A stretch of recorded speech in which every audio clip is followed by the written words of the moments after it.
जो कहानी मैं आज आपको सुनाने जा रहा हूँ वो है आईपीएल 2019 की। वो मैच था मुंबई इंडियन और राजस्थान रॉयल के बीच, और मैच होने वाला था मुंबई के वानखेड़े स्टेडियम में। ये कहानी है दो दोस्तों की जो आईपीएल के और क्रिकेट के बहुत बड़े फैन थे। वो सोते थे और उठते थे क्रिकेट के सोच में, और पूरे दिन उसी के ख्यालों में खोए रहते थे। वो कोई भी मैच मिस नहीं करते थे, ना क्रिकेट खेलना छोड़ते थे। जैसे कि वो पागल थे क्रिकेट के पीछे, दिन रात उसी के बारे में सोचते थे। और आईपीएल का तो मैच था, उसके लिए तो पागलपन की हद ही थी उनके पास। मुंबई इंडियन के तो वो फैन तो फैन ही थे। एक भी मैच वो मिस नहीं करना चाहते थे। अप्रैल 13, 2019 मुंबई के वानखेड़े स्टेडियम में मुंबई इंडियंस और राजस्थान रॉयल का मैच होने वाला था। और वो मैच में उनको किसी भी हालत में पहुंचना था।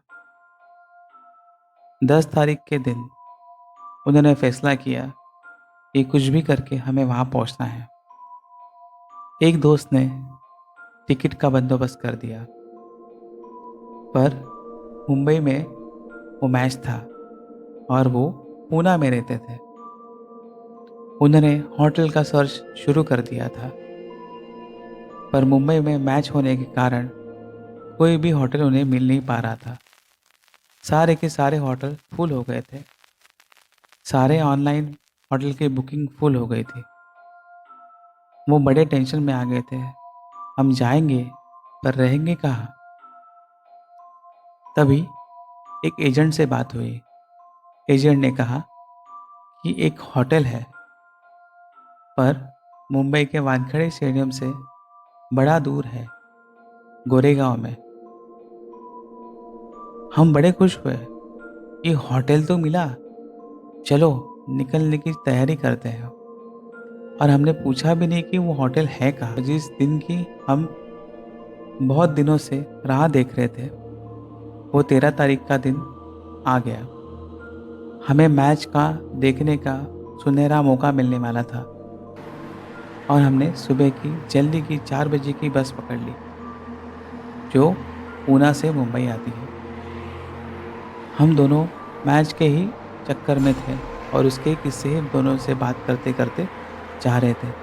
बात करते करते हमें याद आया कि हमने होटल का पता तो पूछा ही नहीं एजेंट से कि होटल है कहाँ।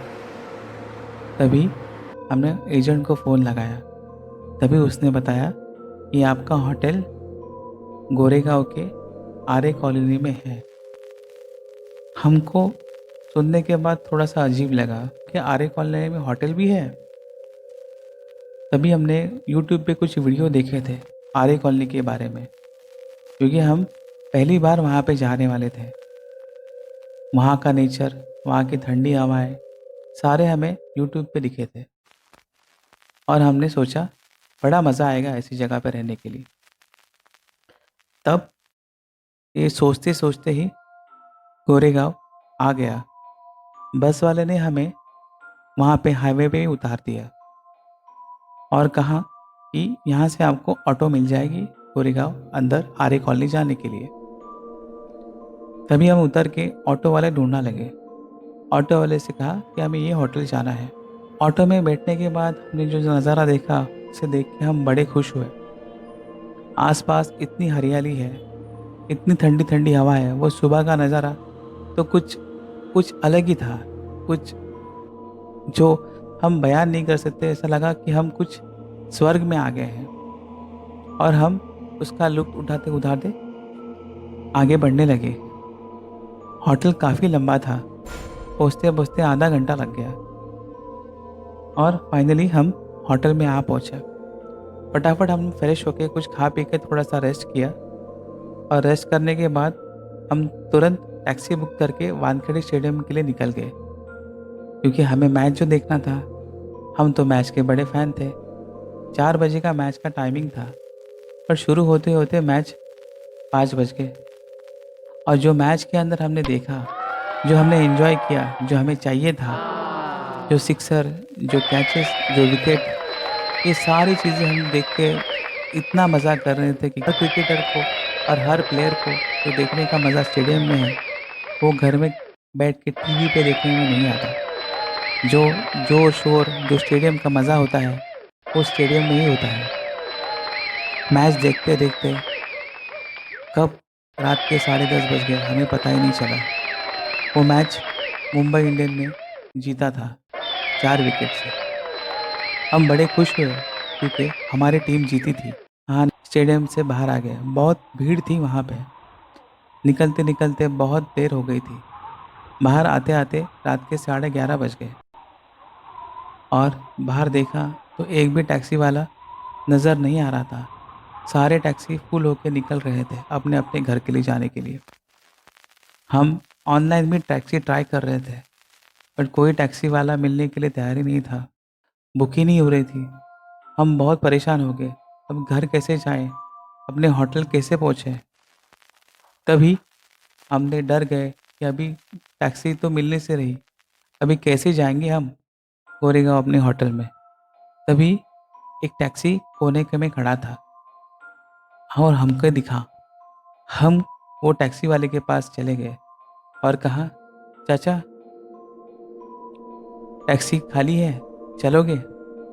चाचा ने कहा, हाँ बैठ जाओ। तो तो चाचा ने पूछा, कहाँ जाओगे? हमने कहा, गोरेगांव। ठीक है। तो चाचा ने कहा, बैठ जाइए। तभी चाचा ने टैक्सी ऑन की, और आगे का रास्ता और सफ़र शुरू हो गया। थोड़ी दूर जाने के बाद चाचा ने पूछा, कहाँ जाओगे गोरेगांव में? तभी हमने कहा, आर्य कॉलोनी। चाचा ने कस करके ब्रेक मारा गाड़ी को। चाचा ने कहा, गोरेगांव, आर्य कॉलोनी, वो भी इतनी रात को? दोनों ने पूछा, क्या हुआ चाचा, इतने गड़बड़ा क्यों गए हो? गोरेगांव आर्य कॉलोनी तो बोला है, और क्या बोला हमने? चाचा ने कहा, वहाँ 11 बजे के बाद आर्य कॉलोनी से कोई नहीं जाता, वहाँ कुछ गड़बड़ है। हमने पूछा, क्या गड़बड़ है? रास्ता तो है, और क्या है वहाँ पे? चाचा ने कहा, देखो, मेरे बहुत सारे किस्से सुने हैं उस जगह के बारे में। सुहाना मौसम वहाँ पे अच्छा होता है, चारों तरफ अच्छी अच्छी हरियाली दिखाई देती है।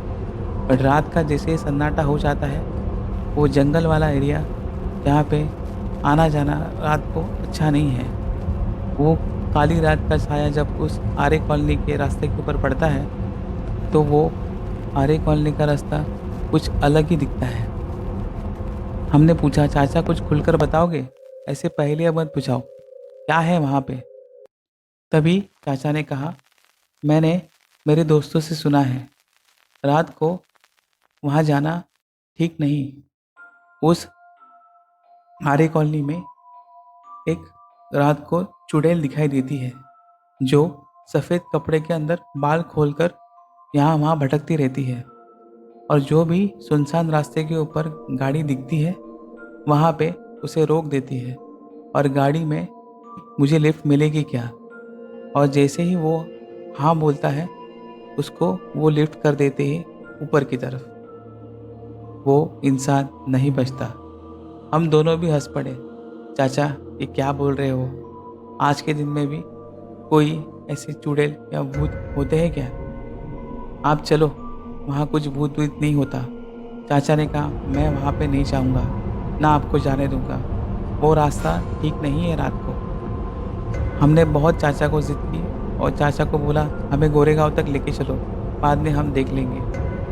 चाचा हमको कैसे कैसे रात को गोरेगांव की आर्य कॉलोनी के दरवाजे तक आके छोड़ गए। और चाचा ने कहा, बेटा, मैंने तुमको पहले ही अंदाज़ा दे दिया है कि आगे कुछ बुरा है, अभी आप सोच लेना आपको जाना है या नहीं जाना है। चाचा की बात हमने सुनकर अनसुनी की। तभी चाचा ने कहा, बेटा संभल कर जाना। और चाचा चले गए। रात के 1 बज गए थे और रात को कोई ऑटो वाला आने को तैयार नहीं हो रहा है। 1-2 ऑटो वाले से बात की और कहा, भैया अंदर तक छोड़ दोगे क्या? कोई आने के लिए आर्य कॉलोनी के अंदर जाने के लिए तैयार नहीं हो रहा था। तभी हमने फैसला किया, चलते चलते आगे तक कोई मिलेगा ऑटो वाला या टैक्सी वाला, उससे टैक्सी ले लेते हैं या ऑटो ले लेते हैं। शायद हमें अंधेरे में कोई ना कोई सहारा दे देगा। और हमने चलना शुरू किया। आरे का जो रात का जो सन्नाटा था और आसपास जो हवाएं चल रही थी ठंडी ठंडी, वो देखकर हमें थोड़ी सी घबराहट होने लगी थी। क्योंकि सुबह जो हमने नज़ारा देखा था और रात को जो नज़ारा हम देख रहे थे वो बहुत अलग था। और वो हवाएं जो हमारे आसपास हमारे बदन को छूती जा रही थी, वो हमें थोड़ी सी घबराहट महसूस करा रही थी। तभी कुत्तों की भौंकने की अचानक से आवाज़ें आने लगी। पंछियों की रात को यहाँ से वहाँ, चमगादड़ों की आवाज़ यहाँ से वहाँ आने लगी। तभी हमको बहुत डर लगने लगा था। वो रास्ते के ऊपर सिर्फ हम दोनों ही चल रहे थे, आसपास कोई नहीं था। तभी हमें वो टैक्सी वाले की याद आई। उसने कहा था कि यहाँ पे एक चुड़ैल रात को दिखाई देती है। हम बहुत डर गए थे, पर हमें रास्ता बताने वाला कोई नहीं था और हमारा मोबाइल का जीपीएस सिस्टम भी काम नहीं कर रहा था, जिससे हम होटल तक पहुँच जाए।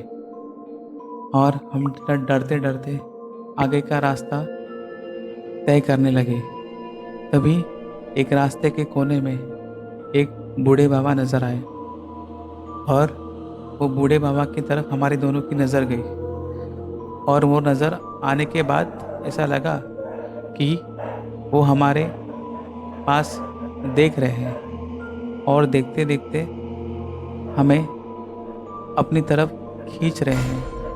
तभी हमने हिम्मत करके वो बूढ़े बाबा के पास जाकर शायद हमें वो बूढ़े बाबा वो एड्रेस बता दे जहाँ हमारा होटल है, क्योंकि वो जगह पे हम अनजाने ही थे।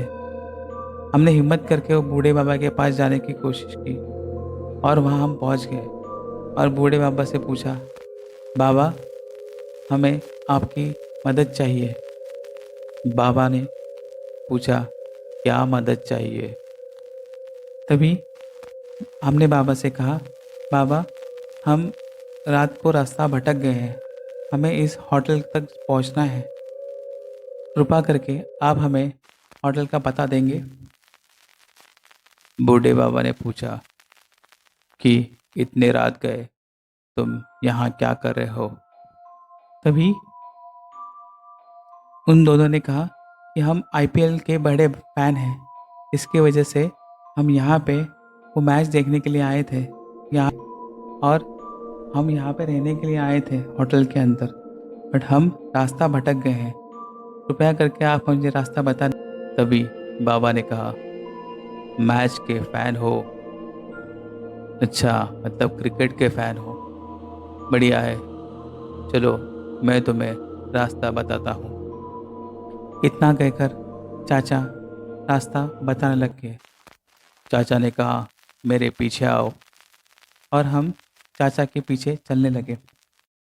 चाचा चुपचाप से आगे चलने रहे थे और हमें सिर्फ अंधेरे में तिनके का सहारा होता है, वैसे चाचा का सहारा लग रहा था। चाचा कुछ बात नहीं कर रहे थे। तभी मेरे दोस्त ने चाचा को पूछा, चाचा ये बात सच है क्या कि हमने वो टैक्सी वाले से सुना कि रात के 11 बजे के बाद यहाँ पे कोई आता जाता नहीं, यहाँ पे कोई चुड़ैल है क्या या कोई भूत है क्या जो रास्ते में लोगों को पकड़ती है? और मैं चुप हो गया। तभी बाबा ने कहा, मुझे नहीं पता, मैंने ना चुड़ैल देखी है ना कोई भूत। बाबा ये बोलकर चुप हो गए और हम रास्ता आगे की तरफ बढ़ने लगा और चलते चलते बहुत देर हो गई थी। तभी अचानक चाचा ने एक बात कही। काफी सालों पहले यहाँ पे तुम्हारे जैसा ही एक आदमी था। वो वो भी बड़ा क्रिकेट का फैन था। सोते जागते क्रिकेट के बारे में ही सोचता था। उस दिन इंडिया पाकिस्तान का मैच था। उसे घर जल्दी पहुंचना था और उसे वो मैच किसी भी हालत में देखना था। इसकी वजह से वो घर अपनी गाड़ी के ऊपर से, टू व्हीलर के ऊपर से जल्दी जल्दी घर पहुंच रहा था। घर उसका ध्यान पूरी तरह से मैच के ऊपर ही था कि आज के मैच में कौन जीतेगा, इंडिया या पाकिस्तान। तभी ये सोचते सोचते ही उसका ध्यान भटक गया और उसका एक्सीडेंट हो गया और वो मर गया इसी जगह पे, इसी और कॉलोनी में। ये बोलकर चाचा रुक से गए और कहा कि वो भी मैच देखना चाहता था, पर उसका शरीर मैच देखने पहुंचा पर कफन में लपटे हुए। यह कहकर चाचा रुक गए। तभी दोनों ने चाचा की तरफ देखा। बड़ा बुरा हुआ। तभी चाचा ने कहा, देखो तुम्हारा होटल आ गया है, अब तुम उस होटल में जा सकते हो। तभी हमने होटल की तरफ देखा और हम बड़े खुश हुए और खुशी के मारे हम फूले नहीं समा रहे थे। इतने जल्दी वो होटल कैसे आया, जबकि सुबह हमें काफ़ी वक्त लगा था ऑटो से। और हमने बाबा का शुक्रिया अदा किया। हमने बाबा से कहा, बड़ा बुरा हुआ वो इंसान के साथ। बेचारे वो मैच देखना चाहते थे पर मैच देख नहीं पाए। शायद वो आज जिंदा होते तो आज के मैच के किस्से हम उसे सुनाते और सुनकर वो भी खुशी मनाते। शायद वो आज जिंदा होते। और ये बोलकर हम रुक गए।